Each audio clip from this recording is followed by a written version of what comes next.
अस्सलाम वालेकुम नाज़रीन, मैं हूं सलवा स्नैन और आप देख रहे हैं सूर्या न्यूज़ HD।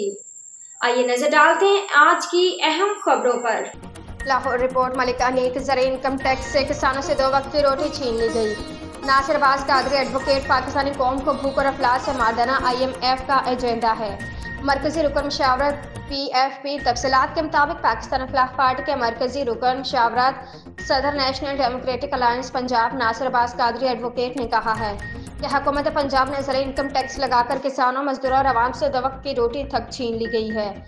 पाकिस्तानी कौम को भूख और अफलास से मारना IMF का एजेंडा है। उन्होंने मजीद कहा कि पाकिस्तान एक ज़राई मुल्क है।